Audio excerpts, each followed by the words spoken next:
Yeah, if you could run this up there and.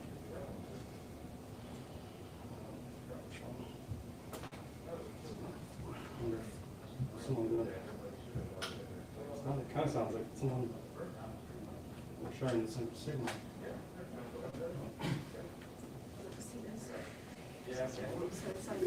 It's the one without a microphone on it.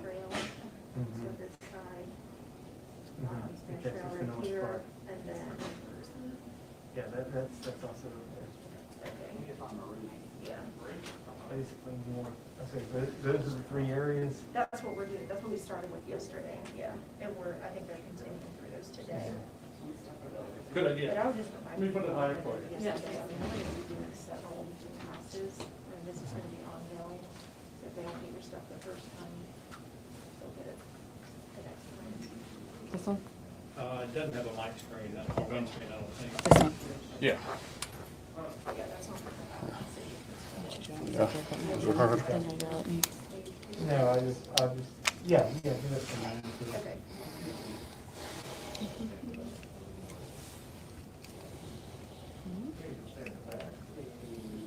I hope that's gonna. Tim. There you go. You want to mic check? You go back on that. Oh, thank you. All right.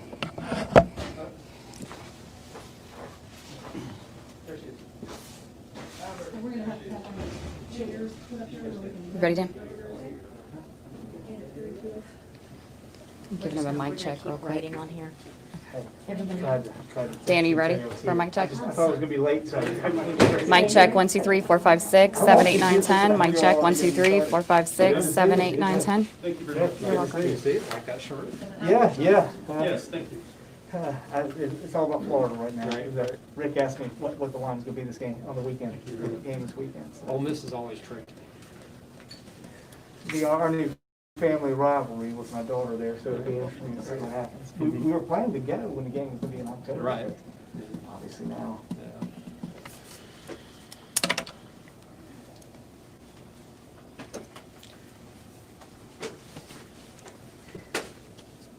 Ready? Okay.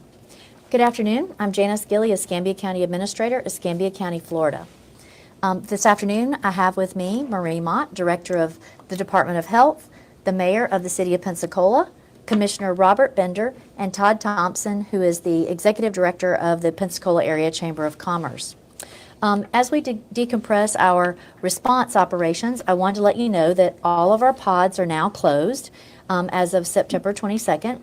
And there is more infrastructure returning, in terms of grocery stores, utilities, things like that. And so there will continue to be feeding resources in the community, and I will mention those.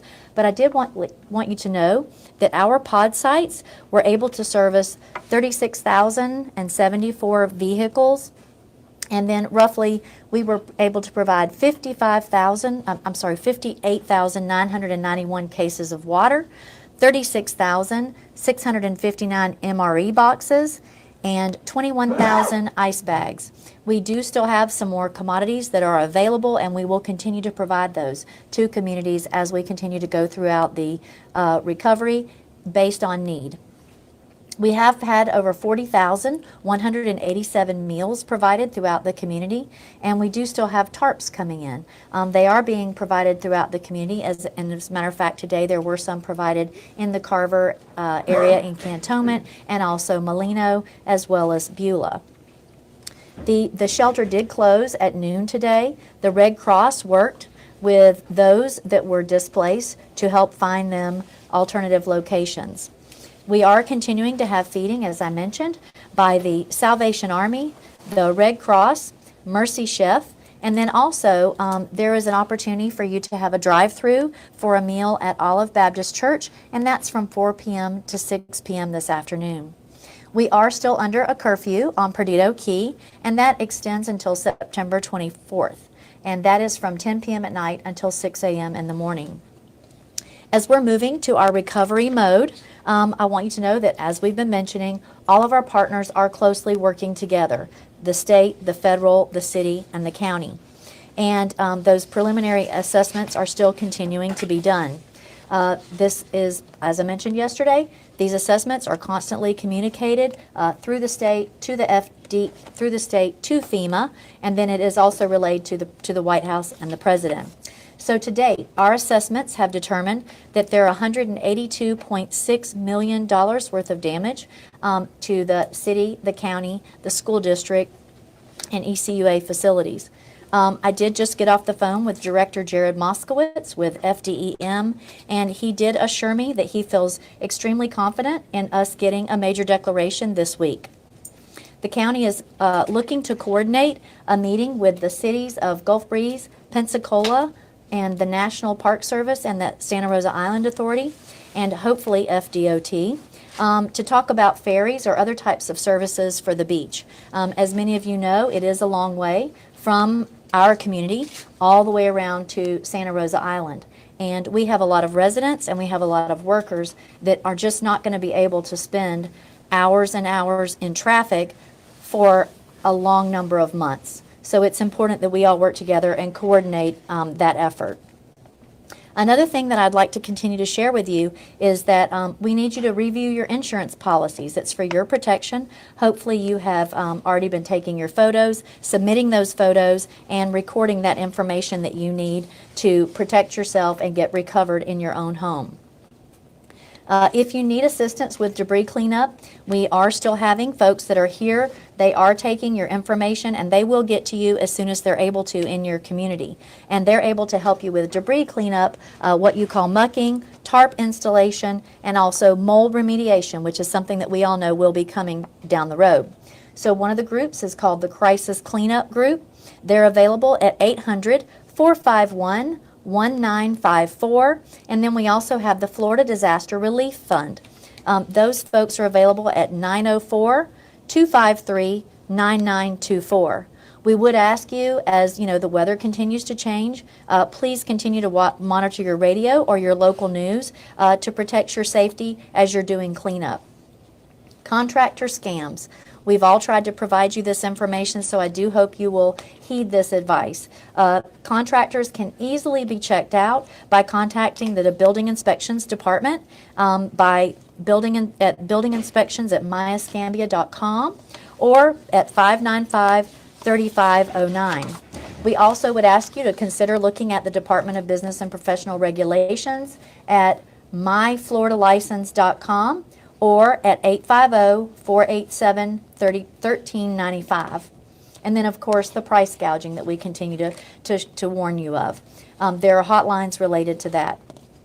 In Escambia County, you will be allowed to use a personal recreational vehicle to reside on your property while it is being repaired or replaced. You must get a permit from the county, and to get that, the phone number is 595-3475. And then in terms of debris, of course, we will all ask for your patience as we all try and remove the debris from our roadways. Vegetative debris is important. Construction and demolition debris, appliances, electronic waste, household hazardous waste, all of those are areas in which we can help you remove that debris from the right-of-way, but it does have to be properly placed on the right-of-way. We have many graphics to share with you. There are also videos that we will be providing on our website and other places. And it's important that you do stage it in the right way. That way it gets picked up when they come by for the first pass. One of the other things we ask is that you please do not place debris within 4 feet of mailboxes, water meters, or hydrants. And at this time, I'd like to ask Ms. Marie Mott if she'd like to come and speak. She's the Director of the Department of Health.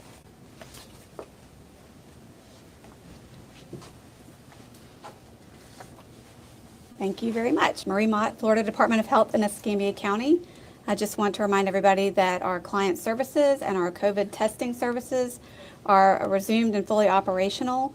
Information about those services, locations, and hours can be found at escambiahealth.com. For those who need to schedule or reschedule an appointment, they can call our appointment scheduling line at 850-595-6554. That's 850-595-6554.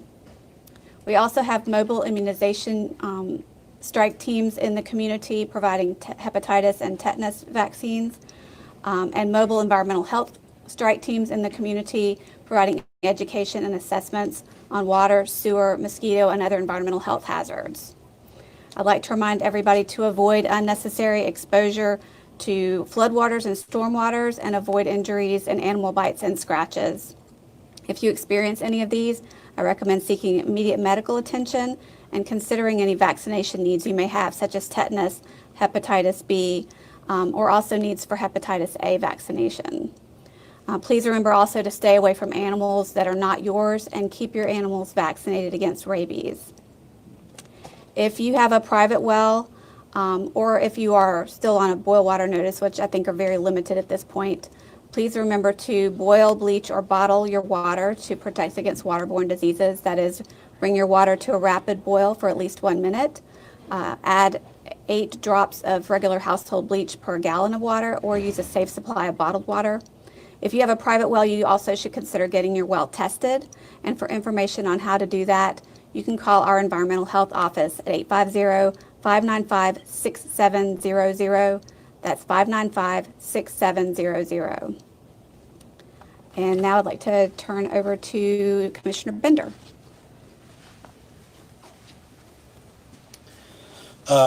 Good afternoon. I'm really just here we want to get through this because we have a budget meeting tonight, but I just want to say we are still here for you all. We were out delivering tarps. I know Commissioner May was out feeding and getting tarps and things that people still need. As Administrator Gilly mentioned, we are looking to have a discussion with our Escambia, Santa Rosa, City of Gulf Breeze, City of Pensacola, FDOT, and operators of vessels that could have a ferry system set up. Of course, we are still evaluating the infrastructure to support those, and I just ask for some patience as we work through it. But do know that we are working through that to get it out as soon as possible and help alleviate the traffic gridlock in the detour of Garcon Point. Now I'd like to introduce Mayor Grover Robinson, City of Pensacola.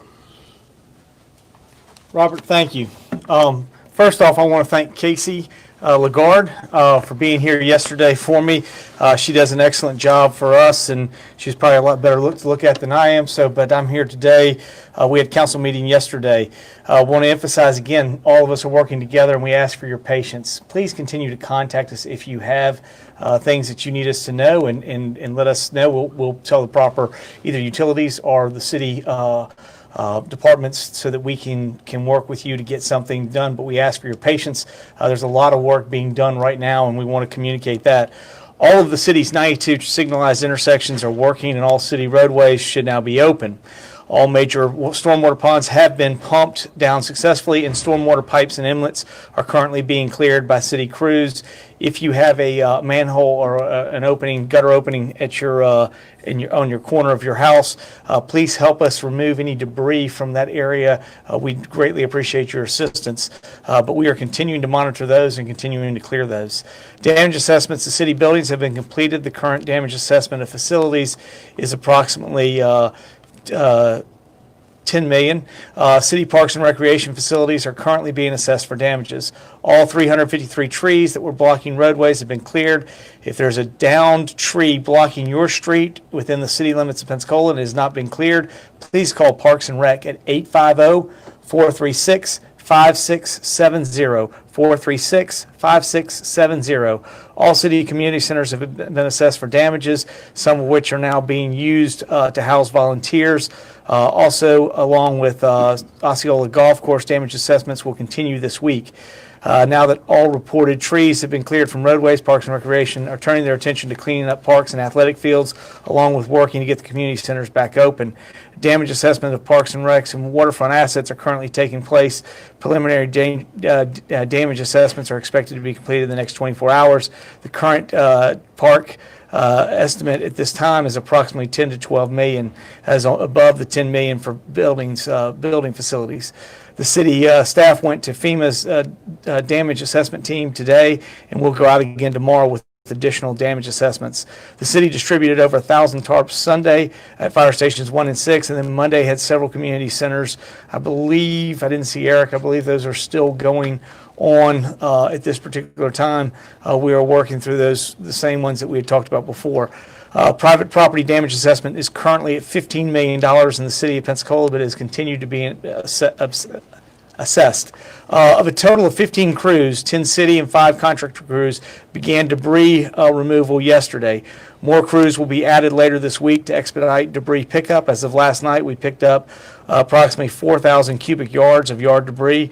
We are working with the contractor on a debris pickup schedule, and we will release the maps as soon as they are finalized. We've posted maps of the current areas that are being serviced by the city of Pensacola on our Facebook page, so you can go there and find that information.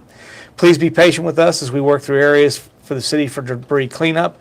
If we do not pick up your items on first pass, please push items to the curb and we will get them on our next pass. For information about how to sort debris, please visit cityofpensacola.com or City of Pensacola's Facebook page. Recycling. This is just a reminder that recycling for the City of Pensacola sanitation customers is temporarily on hold due to significant damage from Hurricane Sally at the ECUA recycling facility. Recycling for the City of Pensacola customers will not be taking place. For your brown can, you can take it out this week and we will pick it up. But please understand, I know some people are very sensitive and want the brown can to be recycling. I would not take it to the street. If you take it to the street, we will empty it for you, but it will be going in the garbage as of this particular time. So if you want to get your brown can emptied, please take it out there. Reminder that on Wednesday, we will be picking up Monday and Tuesday routes. And on Thursday, we'll be back picking up Wednesday and Thursday routes. So if you have not taken your brown can to the street, you are more than welcome to do so. But realize when you take the brown can to the street now, it will be picked up by the trash because there is no recycling facility to go to. City of Pensacola customers are asked to only use the black cans after that until further notice, since the materials will not be recyclable. However, if you have your tan can, you can bring it this week and we will get it picked up. Recycling is expected to resume in late October, but will be dependent upon the repairs to the facility that are completed by ECUA and to accept recyclable materials. At 2 o'clock, I was on a Teams meeting with Florida Department of Transportation, along with many of the other jurisdictional governments. I saw Commissioner Berry on there talking about the bridge and planning for what's going on. The city of Pensacola has a facility for docking where the ferries are. We are more than happy to use that in some way for some kind of a ferry service, and we mentioned that to DOT. It's going to take us about 2 weeks to get it fixed and repaired. We are beginning that process right now of trying to get contractors to do it. So I think probably in about 2.5 weeks, we should have this thing up and running, at least ready to receive ships. The only other thing at this particular time, if there are private charter boats and things that want to take something, they could go into pit slip. Obviously, that's the only other, at this point, facility that necessarily has boat facilities that are open at this particular time. But we do expect to have Competencia slip back up in about 2 weeks, and we are working with FDOT. They indicated there were about 5 spans that were totally damaged, but they also have other ones that they're still assessing the damage on. They did not have a time yet for us, but they will continue to work with it. Right now, they're trying their best to figure out the best way to do the route around, but we are looking at other options. Ferries are included. Thank you. Oh, and I'll get Todd Thompson.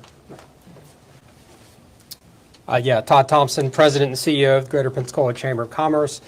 Just briefly, as we are now assessing damage to homes and businesses, if you have received damage, please take a picture, take some video, and send it to us at news@pensacolachamber.com with pictures, photos, and your address. Once again, the email address, news@pensacolachamber.com, any damage that you received at your home or your business. And also, please fill out, if you have a business that was impacted or damaged, fill out the Florida business survey at floridadisaster.biz. It's floridadisaster.biz. That'll help us get some economic impact resources in our community quicker. Thank you.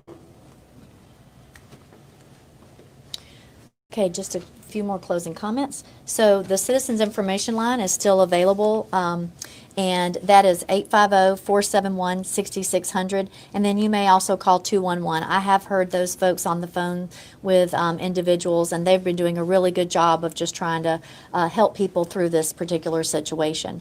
We do encourage you to continue to find or follow myescambia.com/storm center or the Be Ready Escambia Facebook and Twitter sites. We did mention yesterday that due to Hurricane Sally, we had moved our CARES Family Emergency Grant funding to this coming Friday, Saturday, Sunday, Monday, and Tuesday. And so if you do have utilities back on, I hope you are able to apply for that particular grant, and you can get there from our myescambia.com. And then yesterday, I did have some good news. The Florida Department of Emergency Management awarded $10 million to Escambia County for a previous storm that we had had. The jail had an issue back in 2014, and we were awaiting their approval on that another $10 million. And so we have gotten that money. Now that money does go specifically to the jail construction that we currently have going on, but I did want to mention that we have received that, and that is a huge relief to us because we were nearing the last several months of that construction. So that is some good news that we have received. And I do thank Director Moskowitz and his team for helping us get that through FEMA. We have been working with them pretty diligently over the last couple of months, but when he was here the other day, we were actually able to ask him in person, and I appreciate them being able to help us with that. So with that, we'd be more than happy to answer questions. Commissioner Bender, do we have an update on the toll for Garcon Point yet? We don't. I was on the phone with Alex Andrade, Representative Andrade, right before this. He feels confident that the governor's office will be putting something out, or FDOT be putting something out. But it is, of course, we realize how vital it is that toll remain lifted for the people that are using it every day. And of course, I'm familiar with the backups that occur if they had to stop and give cash to get through. So as Mayor Robinson was on that call earlier with FDOT, it is something that we are trying to work through to make that detour as painless as possible and get everyone to Pensacola or wherever they're going back home. Thank you. Mayor, where's the debris being taken? That's being removed off the street? Right now, we are creating collection sites that we are looking at. I know we were planning to take it over some fields we had that were at Vickery, but I think there's still some discussions going on with Matt Coughlin. If he's a little concerned, we'll see what we can do. But the preliminary plan was there were two, I think, soccer fields kind of in the back that we could take it to and at least hold it till we transfer it to where it's going. But that was what and the other place I think we were looking at was there is a place we have that we've done stuff before off the south runway off Summit behind sort of the old Fire Station 3 back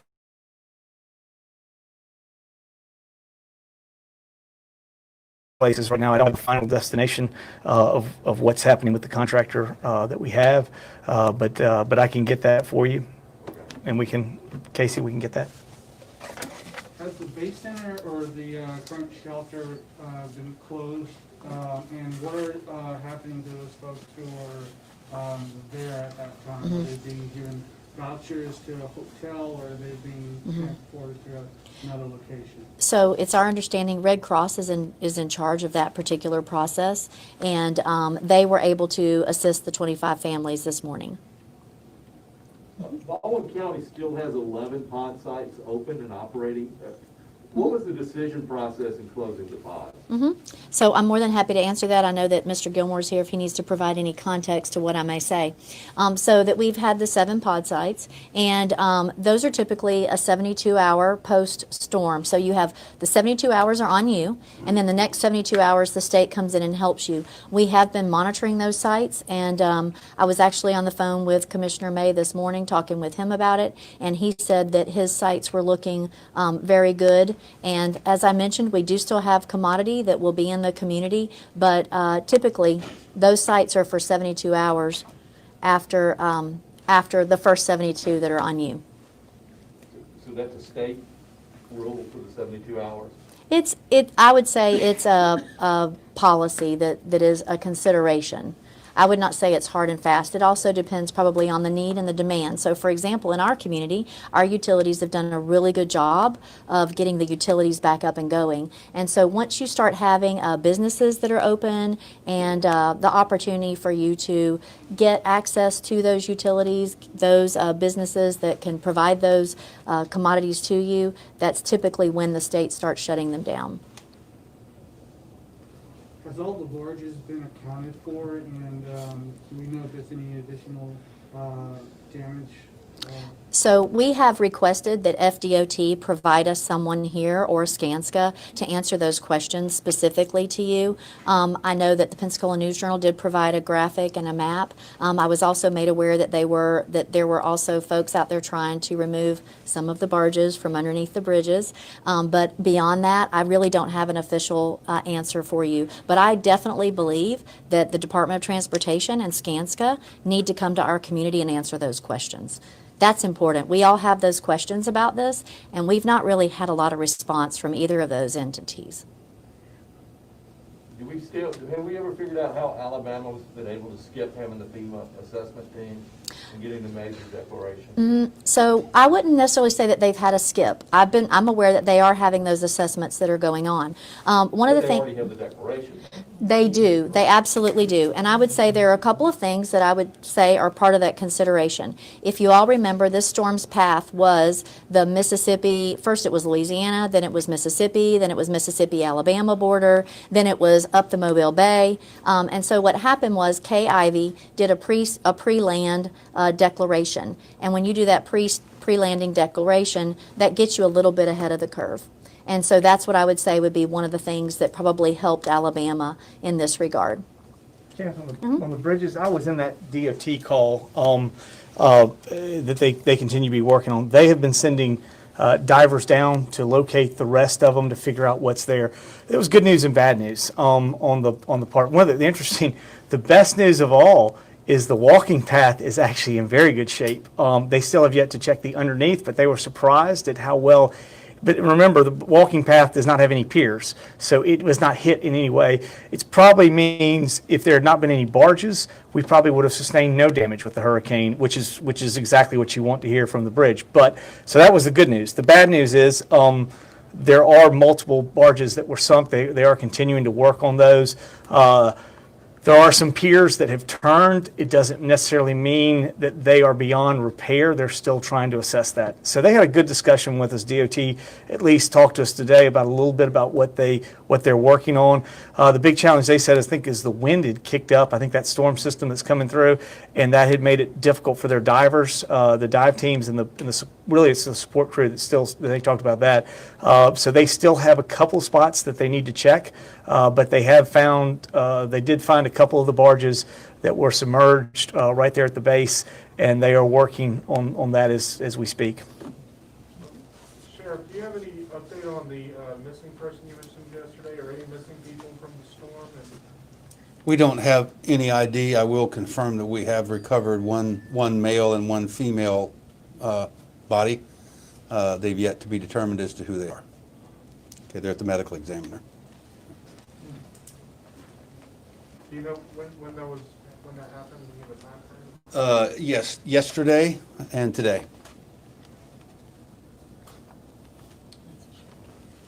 This is for the health director. Do you know anything about the tetanus strike teams that are walking around? Are they just walking around looking for people that need tetanus shots, or can people, or there's designated areas that they are going to be? They provided vaccines at the shelter yesterday and I believe this morning prior to the shelter closing. And then we are looking for a location over kind of in the west side, south end of the county in the low-lying areas to provide a point of distribution later this week. We also offer that vaccine in our facility by appointment, so people can call and schedule an appointment for a tetanus shot. Thank you. Okay. All right. Well, thank you.